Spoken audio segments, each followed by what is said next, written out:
Պարոն Մամիջանյան,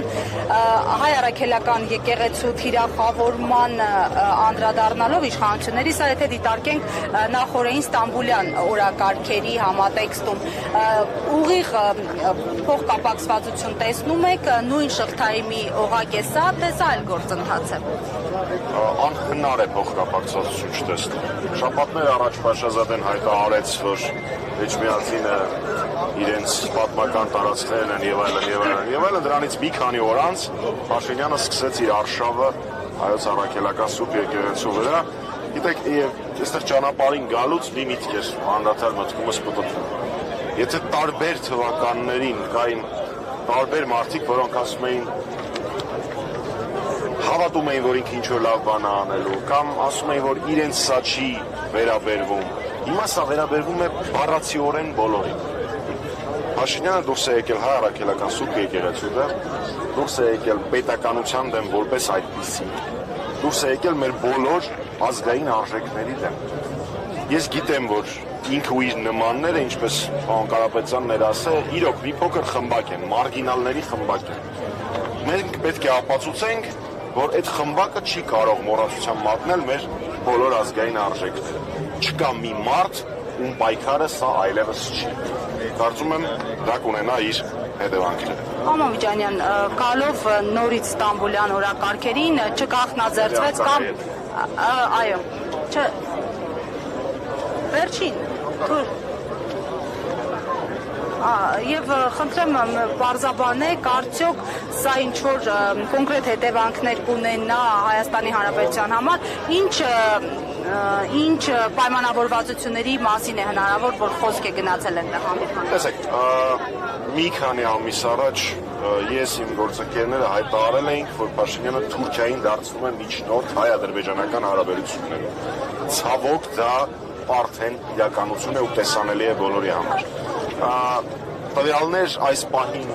չկան, թե ինչ է կոնկրետ քննարկվել, բայց կարծում եմ ակնհայտ է, որ եթե նախորդ օրը տեղի ունեցել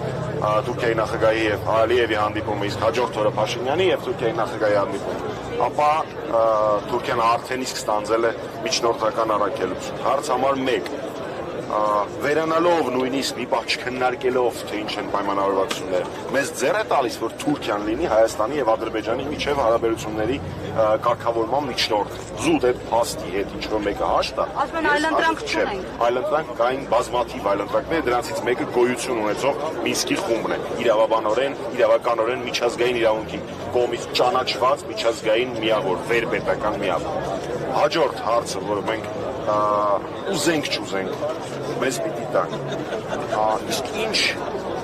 զիջումների է գնացել Ալիևը երեք չառաջի օրը Թուրքիայում։ Ըստ մամուլում շրջանառող տեղեկությունների պայմաններից մեկը եղել է շարունակել եւ ավարտին հասցնել եկեղեցու դեմ արշավը, հրաժարվել Հայաստանում ռուսական ռազմաբազայից, որը մեր անվտանգային ճարտարապետության կարևորագույն ետևից մեկն է, սահմանադրությունը անել ավելի ուշ եւ դիմել Մինսկի խմբի լուծարման համար։ Չեմ խոսում արդեն մնացած բոլոր զիջումների մասին, որոնք հողի վրա Փաշինյանը կանի այսպես կոչված սահմանազատման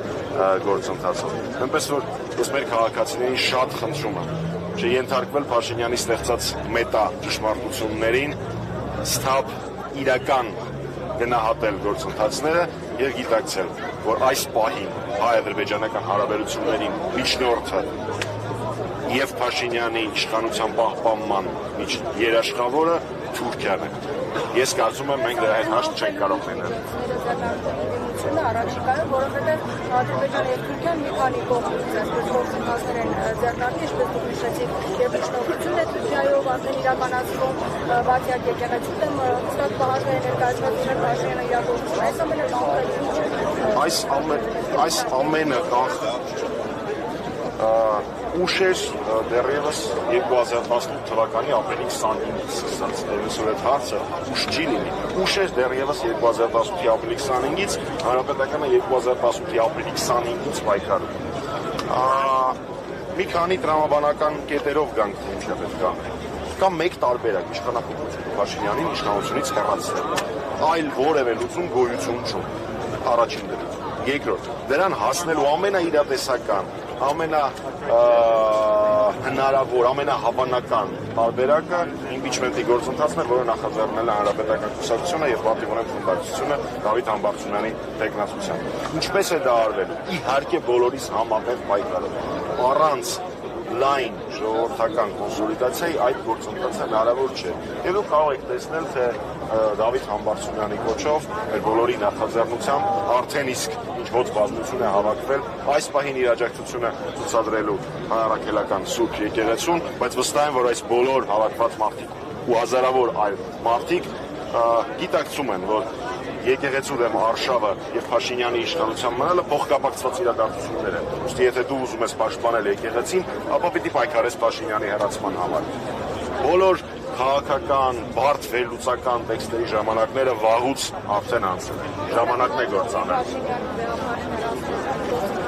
Ես կարծում եմ, որ Փաշինյանը հայ պատմության մեջ շատ փոքր, բազմաթիվ մելիք ֆրանգյուլներից մեկն է ընդամենը։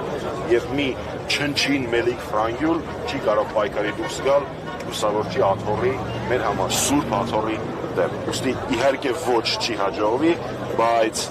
այդ պաշտպանությունը, սուրբ աթոռի պաշտպանությունը պիտի իրականացվի նաև մեր ձեռով։